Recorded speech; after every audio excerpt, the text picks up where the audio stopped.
I, 31F, have been married to my husband Jake, 30M, for 5 years, together for 10. Our story started at university where we were both studying business. I was initially drawn to Jake because of his outgoing personality and natural charm. He was always surrounded by friends, both male and female, and had this amazing ability to make everyone feel special and included. That was one of the main things that attracted me to him, his social nature and how he could brighten any room just by being there. We started dating in our second year after being friends for several months. Jake pursued me persistently, always finding ways to spend time with me and make me feel special. He would wait outside my classes, bring me coffee during late-night study sessions, and always made sure I knew I was his priority. Even though he had many female friends back then, I never felt threatened because he was so transparent about everything. Our dating years were amazing. Jake was the perfect boyfriend, attentive, caring, and completely devoted. He introduced me to his family early on, and they welcomed me with open arms. His mother especially took me under her wing, often telling me how happy she was that her son had found someone who understood him so well. We dated for 5 years before getting married, and during that time, we never had any major issues. Sure, we had normal couples arguments, but nothing we couldn't resolve through communication. The wedding was beautiful, and our first 2 years of marriage were everything I had dreamed of. We bought a small house, adopted a dog, and started planning our future together. Jake was working at a small advertising agency then, and while he had female colleagues, their interactions never bothered me because he always kept things professional and included me in any after-work events. Things started to change about 3 years ago when Jake got a new job at a larger marketing firm. The position came with better pay and more opportunities for advancement, so we were both excited about it. At first, everything seemed fine. Jake would come home excited about his work and tell me about his new colleagues. That's when I first heard about Sarah, 28F, and Rachel, 26F. They were both junior copywriters who had started at the firm around the same time as Jake. Initially, their friendship seemed completely innocent. They would all go out for drinks after work with other colleagues, and Jake would share stories about their workplace drama and jokes. I even met them a few times during company events, and they seemed nice enough. Sarah was married to Tom, and Rachel was engaged to her longtime boyfriend. However, I started noticing subtle changes in Jake's behavior about 6 months into his new job. He began staying late at work more frequently, citing important projects that needed to be finished. While this wasn't unusual in his line of work, what bothered me was how his face would light up whenever he received messages from Sarah or Rachel. He would constantly check his phone during dinner or while we watched TV, claiming they were just sending him funny memes or discussing work. The frequency of these messages started to concern me. It seemed like they were in constant communication, even during weekends and late at night. Whenever I brought this up, Jake would get defensive and accuse me of being paranoid and controlling. He would remind me that I never had issues with his female friends before and suggest that maybe I was the one who had changed. Things came to a head 6 months ago when I discovered that Jake had been meeting Sarah alone for coffee during their lunch breaks. I found out by accident when a mutual friend mentioned seeing them together at a cafe near their office. Jake hadn't told me about these meetings, and when I asked why, he got defensive and said he knew I would overreact. We had a huge fight about it, during which he finally admitted that he enjoyed Sarah's company because she understood him better and didn't constantly question his friendships like I did. I was devastated by this admission. While he insisted nothing physical had happened between them, the emotional connection he described felt like a betrayal. The way he talked about Sarah, how she got him and how comfortable he felt sharing things with her, made me feel like I was being replaced as his confidant. I told him he needed to set clear boundaries with his female coworkers, especially Sarah. He agreed, but his actions didn't match his words. Last month, I discovered he had been deleting messages between him and Sarah. I noticed this because one evening, while using his phone to order dinner, with his permission, I saw a notification from her but couldn't find the conversation when I opened their chat history. This prompted me to check our phone bill, where I found they had been talking for hours during times when he told me he was working late. I also learned from another coworker that they had been meeting for drinks after work, just the two of them, without the rest of their colleagues present. When I confronted Jake about this, he initially tried to deny everything. But as I presented the evidence, he broke down. He admitted that while nothing physical had happened with Sarah, he felt a connection with her that he couldn't explain. He said he loved me but was confused about his feelings. He tried to justify it by saying that Sarah understood the pressures of his job better than I could, and that their conversations were just about work and life in general. But the fact that he had been hiding these interactions from me told a different story. This confession broke me. After 10 years together, 5 of them married, my husband was telling me he had developed feelings for another woman. I packed a bag and went to stay with my sister. I needed time to think about whether I could continue in a marriage where my husband couldn't maintain appropriate boundaries with other women. Now I'm stuck. While part of me wants to fight for our marriage and the life we've built together, another part feels like I'm just setting myself up for more heartbreak. I don't know if I can ever trust him again, knowing how easily he can develop feelings for someone else while being married to me. How do I move forward from here? Update 1 first, I want to thank everyone who commented on my original post. Your support and insights gave me the strength to confront Jake about what I found on the iPad. The conversation and what followed afterward changed everything. After reading all your comments, I decided to confront Jake last Friday evening after he came home from work. I had spent the whole day gathering courage and preparing myself for what I needed to say. I made sure to have screenshots of the iPad search history ready on my phone. When Jake came home, he was in an unusually good mood. He had brought takeout from my favorite restaurant and suggested we watch a movie together. His attempt at being the perfect husband only made what I was about to do harder. I waited until we had finished dinner before bringing up what I had found. The moment I showed him the screenshots of his searches about emotional affairs and his late-night stalking of Sarah's social media, his face changed completely. The cheerful facade dropped, and for a moment, he just sat there in silence, staring at my phone. What happened next shocked me. Instead of denying it or making excuses like he usually did, Jake broke down completely. He started crying, something I had only seen him do twice in our 10 years together. Through his tears, he revealed something that made my stomach turn. Apparently, Sarah had been sending him inappropriate photos of herself for the past month. He claimed he never asked for them and didn't respond, but he also admitted he never told her to stop or blocked her number. When he said this, I felt like I had been punched in the gut. All those times he had been smiling at his phone, was he looking at photos of her? I demanded to see his phone immediately. Jake hesitated, which only confirmed my suspicions that there was more he wasn't telling me. After several minutes of back and forth, with him claiming I was violating his privacy and me pointing out that he had lost the right to privacy when he started hiding things from me, he finally handed over his phone. What I found was far worse than I had imagined.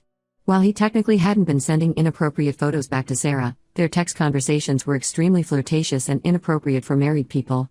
He had been complimenting her appearance constantly, telling her how beautiful she looked each day at work, how much he missed seeing her when she was out sick, and worst of all, confiding in her about our marriage problems. There were messages where he told her how unhappy he was with me, how I didn't understand him the way she did, and how he felt trapped in our marriage. He even referred to me as controlling and paranoid, the same things he would accuse me of whenever I questioned their relationship. Reading those messages felt like someone was twisting a knife in my heart.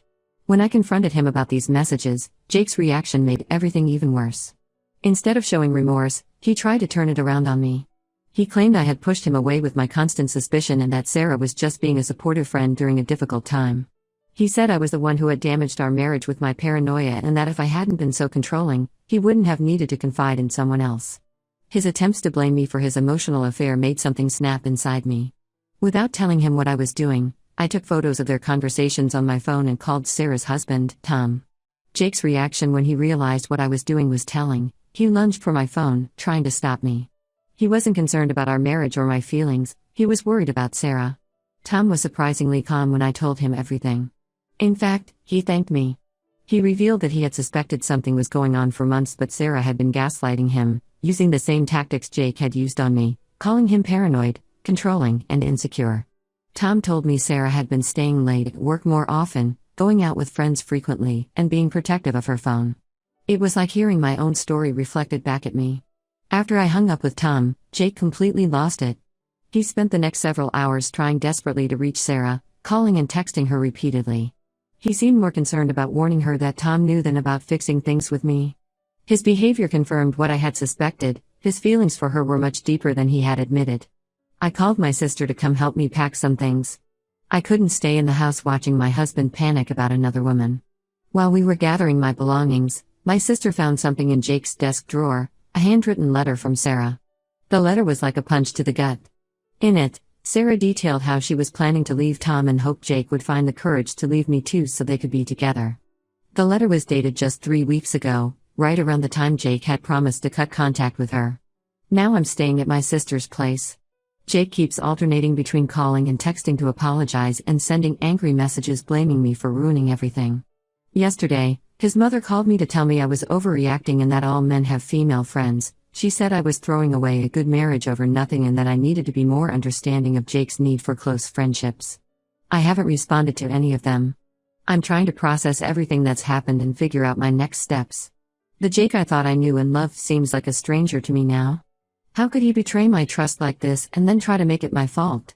I don't know if I can ever move past this, but I know I can't go back to constantly wondering if my husband is falling in love with someone else.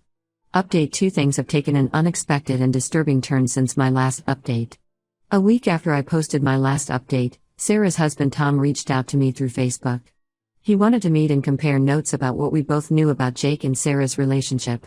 I was hesitant at first, but I agreed to meet him for coffee at a local diner.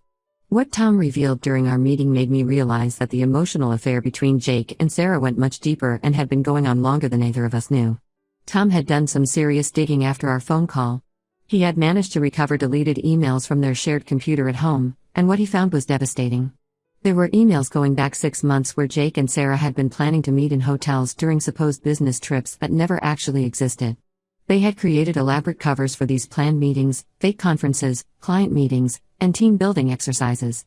While both of them still maintained nothing physical ever happened, the emails showed they were definitely planning to take their relationship to that level. Tom showed me one particularly painful email where Jake had written to Sarah about feeling trapped in our marriage and how he thought she might be his soulmate. He had even gone as far as looking up apartments in another city where they could start fresh together. Reading those emails made me physically sick. But the most shocking revelation came when Tom shared what he had discovered about Jake's past. Tom works in HR at another company, and he had reached out to some contacts in the industry. He discovered that Jake's sudden departure from his previous job wasn't just about better opportunities like he had told me. He had actually left after a married coworker's husband complained to HR about his inappropriate behavior with his wife. Apparently, Jake had developed a similar emotional relationship with this woman, Lauren, exchanging intimate emails and meeting her alone outside of work. When Lauren's husband found out, he threatened to expose Jake to me and the company. Jake resigned quickly and made me believe it was because he had found a better opportunity at his current company. Armed with this information, I confronted Jake at a coffee shop near my sister's house. I didn't want to meet him alone at home anymore. At first, he tried to deny everything, claiming Tom was making things up to cause problems. But when I showed him copies of the emails Tom had found, his whole demeanor changed. Jake finally broke down and admitted everything. He confessed that he has always struggled with maintaining appropriate boundaries with women. He said he enjoys the thrill of pursuing emotional connections with other women while having the stability of our marriage. He admitted that what happened with Lauren at his previous job was similar to what was happening with Sarah now. What hurt the most was his attempt to justify his behavior. He said he never planned to actually leave me, that these emotional affairs were just his way of feeling alive and appreciated. He still maintained that I was partially to blame for not being more understanding of his need for close female friendships. Even in his confession, he couldn't take full responsibility for his actions. When I brought up Lauren and asked why he had never told me the real reason for leaving his last job, he got defensive. He said he had kept it from me to protect our relationship, but I realized it was more about protecting himself. He had lied to me for years about this, letting me believe he had left his job for better opportunities when in reality he had left to avoid consequences for his inappropriate behavior. His confession made me realize that this pattern would never change. Jake doesn't see these emotional affairs as real cheating. In his mind, as long as nothing physical happens, he's not really being unfaithful. He doesn't understand or doesn't want to understand how his emotional infidelity has destroyed the trust in our marriage. Tom and I have been supporting each other through this ordeal. We've both been struggling with similar feelings of betrayal and self-doubt. It helps to talk to someone who understands exactly what you're going through. We've started meeting regularly for coffee to discuss our situations and offer each other support. Jake found out about my coffee meetings with Tom through his mother, who had seen us together at the local cafe. He immediately accused me of having an affair with Tom, saying I was no better than him. The irony of his accusation was astounding. He couldn't see the difference between me finding support in someone going through the same situation and his pattern of pursuing emotional affairs with married women. I'm now seriously considering filing for divorce. I don't see how I can ever trust Jake again, knowing this isn't just about Sarah but a pattern of behavior that he's unwilling to acknowledge as problematic. His mother keeps calling me, telling me that all marriages have rough patches and that I'm throwing away years of history over nothing, but I can't see this as nothing anymore. Update 3: I finally filed for divorce last week. After months of going back and forth and dealing with Jake's manipulation, I realized I couldn't spend the rest of my life policing my husband's relationships with other women. The constant anxiety and paranoia about who he was texting or meeting were destroying my mental health. When I had my lawyer serve Jake with the divorce papers at his office, he completely lost it. That evening, he showed up at my sister's house completely drunk. He was banging on the door, crying and yelling about how I was making a huge mistake. He kept saying he would change, that he would go to therapy and work on his issues. My sister had to threaten to call the police before he finally left. The next day, Jake started bombarding me with text messages and emails. He even sent me a long letter detailing all our good memories together and promising he would never speak to another woman again if I just gave him one more chance. But his promises rang hollow, especially when I found out through a mutual friend that he was still having lunch with Sarah at work, even after all that had happened. Sarah and Tom are also getting divorced. Tom told me that after he confronted Sarah with the evidence, she tried to blame everything on Jake, claiming he had pursued her and she was just being nice. When that didn't work, she tried to convince Tom that I was the real problem, that I had manipulated him into believing things that weren't true. Tom saw through her lies and filed for divorce. Tom and I have continued our friendship through all of this. We meet regularly for coffee to support each other through our divorces. Last week, Jake saw us together at our usual cafe and completely lost it. He stormed in and started accusing me of having planned this whole thing to get with Tom. He claimed that I had made up the emotional affair story to justify leaving him for Tom. The irony of Jake accusing me of having an emotional affair wasn't lost on me or the other customers in the cafe who witnessed his outburst. I've blocked Jake's number and all his social media accounts. He tried creating new accounts to contact me, but I blocked those too. His mother still tries to reach out occasionally, now switching between guilt-tripping me about throwing away my marriage and threatening that I'll regret this decision when Jake finds someone new who appreciates him properly. The most surprising development has been the reactions from our mutual friends. Many of them have taken Jake's side, suggesting that I'm overreacting to what they see as harmless flirtations. Some have even started spreading rumors that I'm dating Tom, completely ignoring the fact that both of us are still legally married and just supporting each other through a difficult time. Through all of this, I've learned something important: sometimes walking away is the strongest thing you can do. Jake's actions showed me that he values the thrill of pursuing other women more than he values our marriage. His pattern of emotional affairs and his refusal to take responsibility for his actions made me realize that staying would only lead to more heartbreak. My divorce should be finalized in a few months. I'm focusing on healing and rebuilding my life. Tom has been a great friend through all of this, and I'm grateful for his support, but I know I need time to work on myself before even thinking about dating again. For now, I'm just taking it one day at a time and learning to trust my instincts again. Jake's latest attempt to contact me was through our dog's veterinarian of all places. He tried to get information about when I bring our dog in for checkups. Thankfully, the vet's office respected my privacy and didn't share any information with him. I've since changed vets just to be safe. These desperate attempts to maintain control over my life only confirm that I made the right decision in leaving.